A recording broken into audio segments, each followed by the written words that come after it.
Ipsi, kasunduan ko yon na pwede akong gumamit, pwede siyang gumamit din ng isa. Wala pong problema sa amin doon. Okay, thank you very much. Yun ang po ang end ng ganun. Well, in fairness naman sa kaibigan natin si Brother Ver, they belong to the, parang Messianic Christian, Messianic, they believe in Jesus, di ba? As the Messiah. Yahweh Yeshua. Never Messiah. Never pala. Wala po. Wala po. Yeah, so, I think, tama lang yung question sa akin. Ngayon, ang masasabi ko dyan, that is inconsistent kasi interpretation itself, nakita natin na iniitsapwera nila yung Lamb of God doon sa Revelation 4. So, tama lang sila na tawaging Hudyo, na nakakalungkot ang mga Hudyo, kaya galit na galit sila kay Jesus. Gusto nilang tanggalin siya. Hindi po yan ang tamang representation na dapat natin ipakilala kung naniniwala tayo sa 66 books ng buong Bible at hindi lang ng Tanakh. Kaya questionable talaga kung bakit ginagamit nila ang 27 books ng New Testament. Thank you very much, Brother Ronald. Tanong po ulit mula sa tagapakinig natin from Kainta. May live. Nasa linya po ng telepono, and this will be the last call for our caller. Ano po? Nasa linya po, nasa line 1 po natin. Brother Johnson, paki-assist po ako rito. Okay? Okay, pwede na. Hello? Hello? Hello? Wala na siya. Ayun, yun. Hello, magandang hapon po. Yes, pakilala po kayo, and then tanong na po kung kanino po niyo i-address yung tanong. Sige po. Tanong ko si Bear Pescado. Ano po muna pangalan ninyo, sir? Tapos pakitanong po kay Brother Bear. Sige po. Okay, sige po. Tanong na po kayo. Ha? Tanong na po. Hindi, basahin ko muna sa Biblia bago ako magtanong, ano? Banggitin na lang ho ninyong talata. Si Brother Bear na po magbasa para hindi po maubos yung time natin, kapatid. Tanong na po. Bigay nyo yung talata and then tanong. Okay, tanong po. Mateo 4:1. Ano pong tanong ninyo doon? Sino ang tinutokso na Diablo doon? Yun na po yung tanong ninyo, kapatid. Okay, salamat po ng marami. Sige, isang follow-up po. Yan, Brother Ver, sino po? Okay? Brother Ver? Opo, ito na po, magbasahin po natin. Nang magkagayoy, inihatid ng Espiritu Santo si Jesus sa ilang upang siya'y tuksohin ng Diablo. Maliwanag po yung talata. Ang tinukso po doon ay si Jesus. Ngayon, kung hindi po tayo hinto dyan... Teka po muna, wag ko kayo makipagsabayan sa ere. Akin pong in-off muna yung mic. Hayaan mo na si Brother Ben ang sumagot, kapatid. Mamaya ko kayo bibigyan ng time to react. Okay po? Kung tatanungin po natin si Jesus dyan, kung sino ba talaga? Ang sabi po ni Jesus, at ang naniniwala po naman kayo kay Jesus, ang sabi po dyan, huwag mong tuksohin yung Diyos mo. So, ibig sabihin, in essence, ang tinutukso doon ay yung Diyos ng Kristiyano. Nasa mga Hudyo ay Yahweh, Eloah Elyon. So, ngayon, personally, kasi ang kausap ng Diablo doon ay si Jesus, si Jesus sila magkausap. Pero, ito po ang puntos dyan. Mr. Florencio, kinig po kayo. Ang Creator po ay hindi maaari kailanmang tuksuhin. Ang tao lamang po ang tinutukso. Kaya nga po, doon sa 4:1, si Jesus daw kasi tao. Pero, nagribat po doon si Jesus sa 7. Sabi po doon sa Diablo, wag mong tuksuhin ang Diyos mo, yung Yahweh Elyon. Yun po yun. Salamat po, Mr. Florencio. Thank you very much, Brother Bell. May reaction po. Last reaction po ito natin, caller, kapatid. Okay, sa inyo na po ang time to react. Well, gaya nga. Sir Ronald muna. Okay, sige, okay lang. Sige po. Ang sagot ni Kristo, huwag mong tuksuhin ang Panginoon mong Diyos. Sa makatwid si Kristo ay Diyos. Ano po ang inyong follow-up na tanong na lamang po kay Brother Bell? Ano po ang follow-up? Huwag mong patagalin na. Teka po. Follow-up question po. Meron po ba kayong follow-up na tanong kay Brother Ber Liscano? Pagkatapos po ay last question po, may follow-up pa po kayong tanong kay Brother Ber. Sige po, ano po ang inyong follow-up? Sa unang Juan 4:2. Okay, ano po tanong ninyo? Sige po, nauubos yung oras. Sige po. Unang Juan 4:2. Naka-off naman yung dalawa.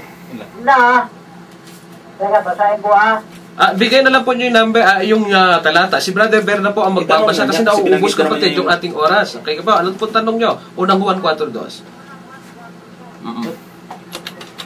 Di, isa lang yung mo, dalawa, na-permanent. Sige po, anong tanong ninyo po? Naubos po yung oras natin, kapatid. Sige po. Ayun na po yung tanong ninyo.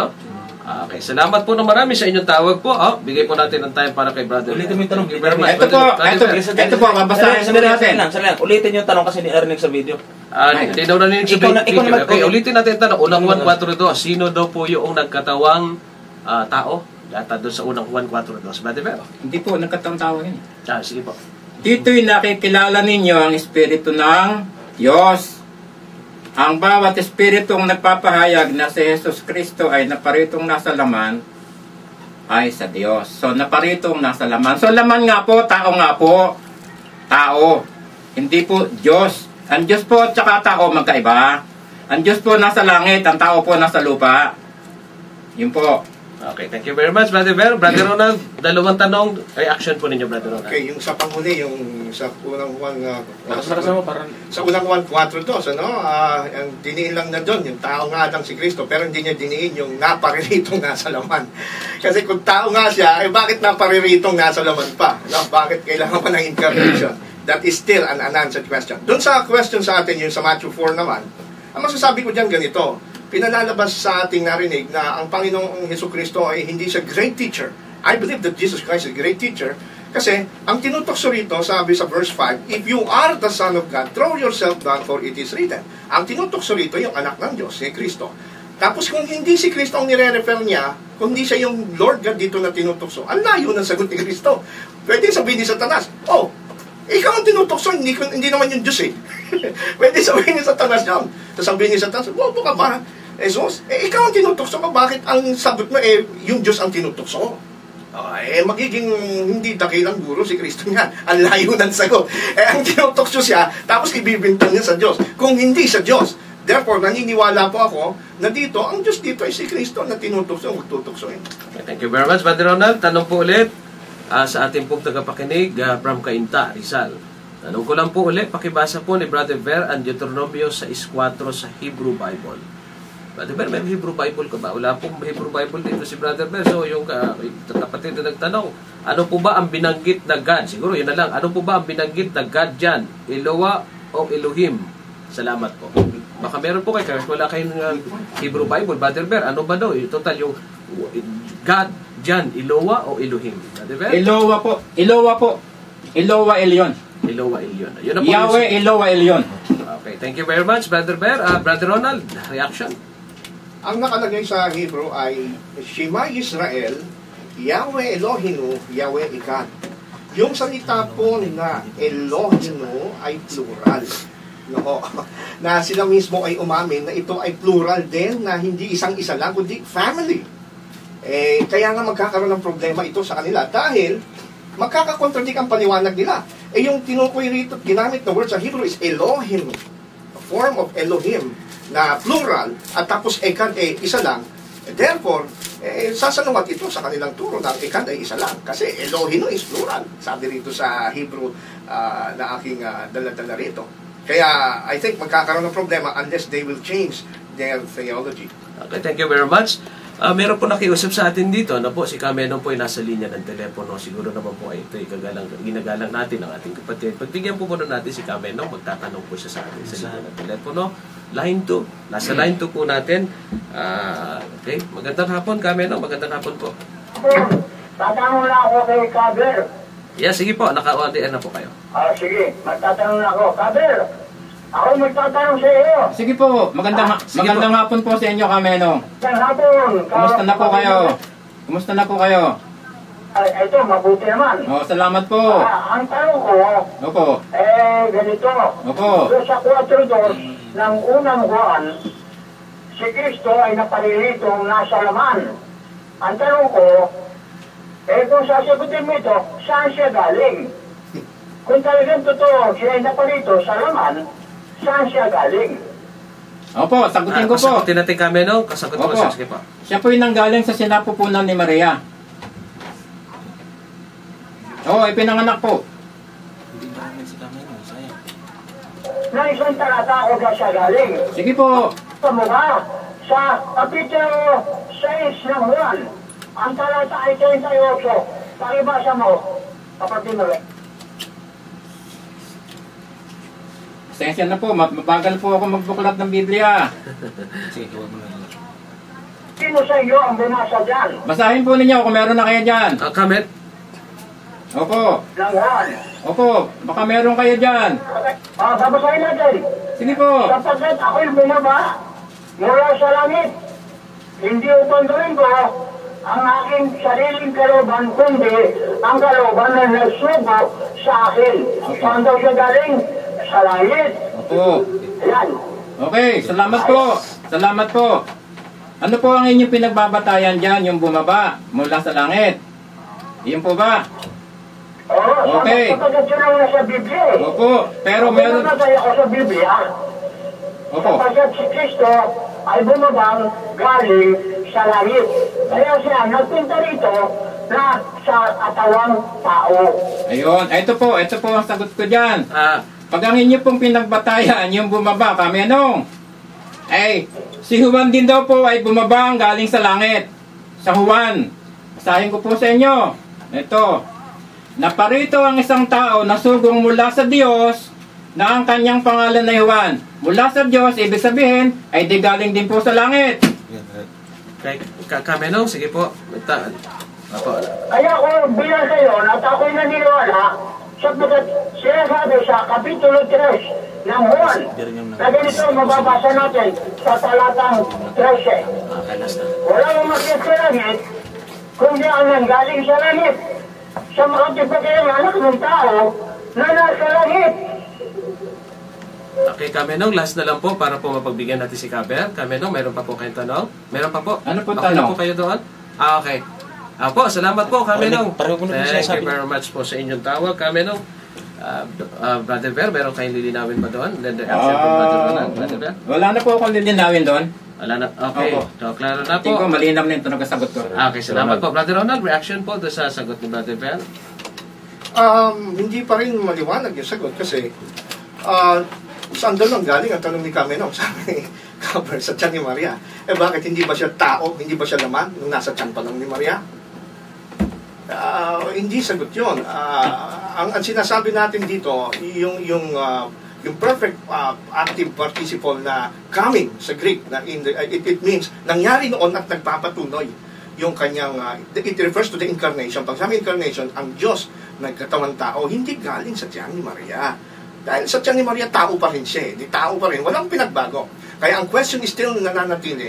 Paano naging tao ang tao? At tapos si Juan, sabi ni Juan din sa John chapter 1, verse 24, siya ay nauna sa akin at siya ay tagalangit. At si Juan tagalupa. Yung sinabi ron na mula sa Diyos, it is commissioning, not sending from heaven. Iba yung commissioning, na kahit nasa lupa ka, kinommission ka. Pero yung sending from heaven, ibang word ang ginamit doon sa Greek. So, yun ang pagkakaiba nila ni John the Baptist. Si John the Baptist umamin, she is before me. Nauna siya sa akin. Oh.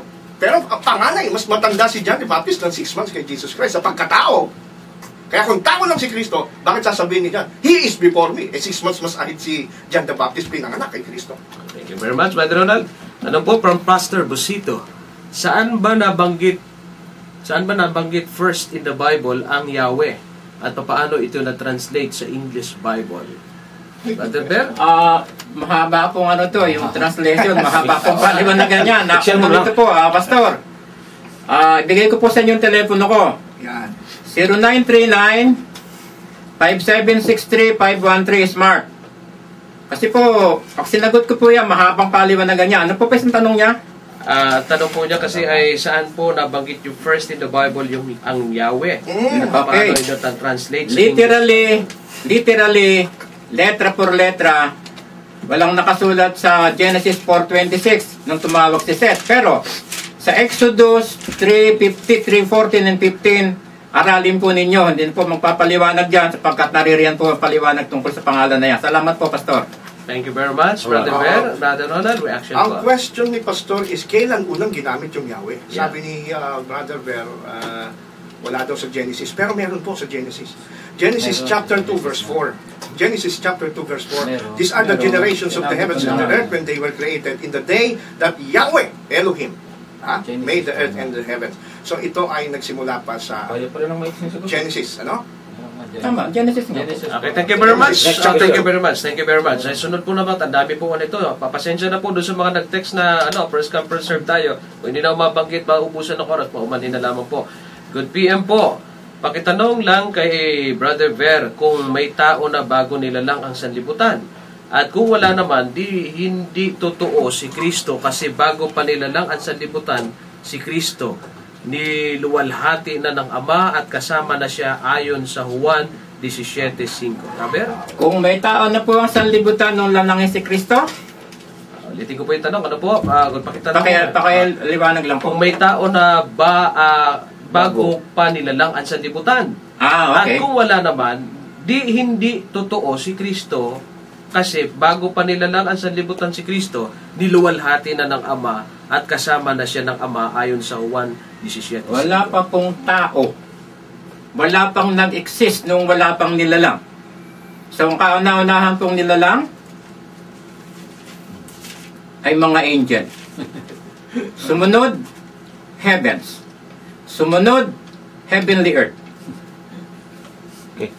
Okay, thank you. Yan, maganda sagot yung Baba para makarami pa tayo. No? Brother Ronald, reaction po.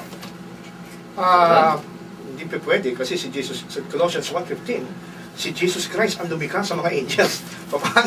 Paano mauuna mga angels kay Jesus Christ? Babasahin natin sa Bible. Mahirap yung ganyan doktrina, no? Gabi rito sa Colossians 1:15, He is the image of the invisible God, the firstborn of all creation. Hindi pala siya firstborn, mga angel dapat. Pero sabi rito, Jesus is the firstborn of all creation, for by Him all things were made and created in heaven and on earth, visible and invisible. So, si Kristo lumikha sa mga anghel. Paano mauna yung anghel kay Kristo? At sabi sa Hebrews chapter 1 verse 6, sambahin siya ng mga anghel. Aba, pinasasamba ng Diyos nilikha. That is blasphemy. So, tama lang na sambahin si Kristo ng mga anghel at iutos ng Diyos yan dahil siya ay lumikha. Paano mo sasabihin ang anghel na nag-exist noon?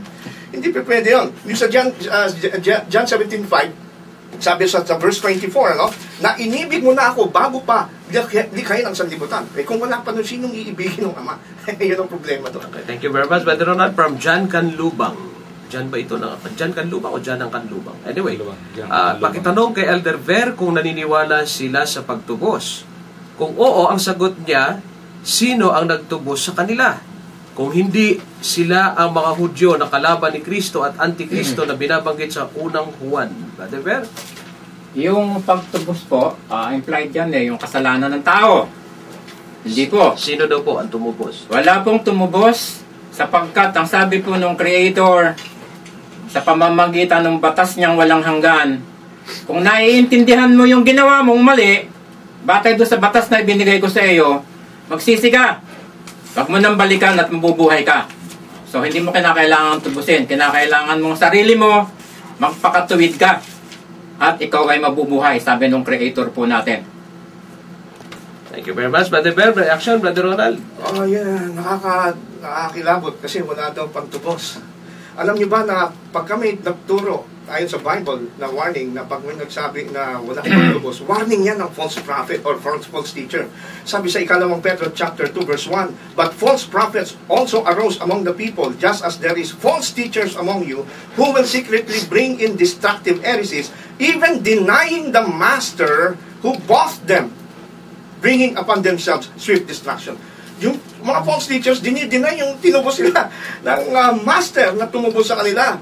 At sabi din sa Hebrews, ganun din, na mga false teachers, dinideny ang pantubos. Bakit natin i-deny ang pantubos? I-deny mo ang pantubos dahil yun ang tanging paraan ng kaligtasan. For God so loved the world that He gave His only begotten Son. Sabi dun sa Matthew chapter 20 verse 28, the Son of Man came here not to serve, but to give His life as a ransom for many. Pag sinabing ransom, pantubos yun. Tapos itatanggi mo. That is blatant, blasphemy, false teaching yan. Thank you very much, Brother Ronald. Tanong po ito, maganda naman to kasi para sa iyo, kapatid na Ronald, kasi kanina puro series of question about for Brother Ver. So this is question for you, Brother Ronald, from Arnel of Indang. May request po ako, pwede po bang pakibasa ang paniniwala sa unang sulat ni Juan sa magandang Biblia? Ginamit po ni Obidos ang unang Juan 4:2 na naparito sa laman Sa pasimula po ng unang sulat ni Juan sa Magandang Balita ay sinabi kung bakit sinulat ni Juan ang liham. Arlen o Bindang. Brother Ronald. Pinapabasa lang niya, brother. Opo, ay tanong niyo po rito. 4:2, no? Ito ang 4:2. pagkakakilanlan kung sino ang kinaroroonan ng Espiritu ng Diyos. Ang nagpapahayag na si Jesucristo ay naging tao, ang siyang kinaroroonan ng Espiritu mula sa Diyos. Ang ganda nito. Magandang balita daw. Magandang balita ang Biblia nga ito eh. Yun, Pinasa ko eh. Yun daw nagpapahayag na si Jesus ay naging tao. Therefore, sa Diyos ay kinaroroonan ng Espiritu. Tayo ang nasa ating sa side ng Seventh-day Adventist, yung doktrinang naging tao. Sa kanila, hindi naging tao. Tao talaga. Ang kanilang doktrina, si Jesus tao. Pero dito sa Bible, ang totoong doktrina, si Jesus naging tao. Kasi kung tao na, paano ka magiging tao? Yan ang magiging problema dyan. Kaya salamat at sa magandang balitang Biblia, naging maliwanag na si Kristo talaga, hindi siya taong-tao kasi naging tao siya mula sa langit.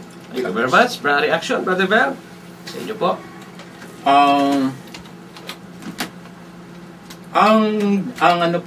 Ang creator po, tinatawag po ng Kristiyano na Diyos. Hindi po nagbabago yon. Simula noon hanggang ngayon, sabi niya sa Malakay, I never change. Kaya nga po ang Diyos ng Kristiyano sa Hudyo po ay Yahweh, Eloah yon, hindi po magbabago yon. Ngayon, bakit po tao si Jesus? Pinanganak nga po ni Maria, sinilang sa loob ng siyam na buwan. Nasa tiyan ni Maria yan. Sinilang, naging tao. Nagutom. Lahat ng ganap ng tao ay tao siya. Namatay, nauhaw, nagalit, everything. Na pagiging tao nasa kanya yon. Kaya nga po, kailanman, ang Diyos po na tinatawag ng Kristiyano sa amin ay Yahweh, Eloah, Elyon, hindi kailanman yan maaaring maging tao. Ang tao lamang po ang namamatay. Ang tao lamang po ang inililibing. Ang Creator po hindi maaaring mangyari yan kasi siya po ay all-powerful. He created every living thing. Thank you, So maraming salamat po mga giliw na tagapakinig sa inyong pakikinig po sa palatuntunan ngayong hapong ito. Thank you very much, Brother Berliscano. Wala na po talaga tayong oras. May isang tanong lang po rito. Gusto lamang po for clarification, Brother Ber, bago tayo magtapos. Tanong po rito, kayo daw po ba ay Kristiyano o hindi? Hindi po. Okay, thank you very much. Salamat po. It's a very categorical question. Thank you very much for the information lamang po. Bago po tayo magtapos, meron lamang po announcement dito. Para po kay brother of sister Diarly Nicolas, si Brother Levin Love Villan, nakaburol po ngayon sa Holy Trinity sa Parañaque St. Joseph Chapel. Kayo mga nakakilala po ay Brother Levin Love Villan, kaya ay mga kamag-anak po niya, siya po ngayon nakaburol sa Holy Trinity sa Parañaque St. Joseph Chapel. Ano po? So kami po nagpapasalamat kay ating bisita, Brother Berliscano, at sa kanya po mga kasamahan sa pagpapaunlak sa ating palatuntunan. Brother Ronald, binabati ko ang Camellia Springfield Church. Kahapon nandiyan ako, sila Sister Juning, binabati ko, Sister Rose, at si Brother Arnold as well. Magandang hapon sa inyo. Susunod na po ibang pagbate. No? Okay, wala na po tayong oras. Hiningin ko po ang ating babaeng kasama rito. Marinig ang boses sa pamamagitan ng huling panalangin. Sister Jan, maikling panalangin para po sa ating magtatapos. Sister Jan. Okay. Tayo po'y manalangin. Kapagpala ka po namin Diyos ng tahanin nasa mga langit. Nagpapasalamat po kami sa hapong ito na kami po ay nagkaroon ng pag-uusap at magkaroon ng pag-aaral tungkol sa iyong salita. Nawa po Panginoon ang napag-usapan at aming mga napakinggan ay magbigay sa amin ng liwanag. Kayo po nawa ang magbukas na aming mga puso't isipan at siyang magpaunawa ng mga bagay. Umaasa po kami, Ama, na kami ay dalhin ninyo sa katotohanan sapagkat po ang inyong ninanais na malaman namin ang katotohanan. Panginoon, lumalapit din po kami na naway kami ng patnubayan sa aming pag-uwi. Kayo po nawa ang aming makasama. At susunod po namin programa sa darating pong linggo. Kayo po ang maraming salamat po sa inyong pagtugon. Ang lahat po nito aming hinihiling at pinasasalamahan sa pangalan po ng aming Panginoon Jesus. Thank you very much, Sister Jen. Sa pangalan po ng programa Ang Tinig sa Ilaw, Brother Johnson Amican, Brother Ronald Tubidos, Sister Jen Pordente, Sister Connie, Brother Bressy Belansag, ito po ang inilingkod kay Cristo, Brother Jerry Sevilla, nagsasabi, pagpalain ko kayo ng Panginoon sa mga nalibing oras po ng buong maghapon. Maraming salamat po. Pakinggan po ninyo ang sunod na programa ni DJ Richard. Magandang hapon po at maraming salamat.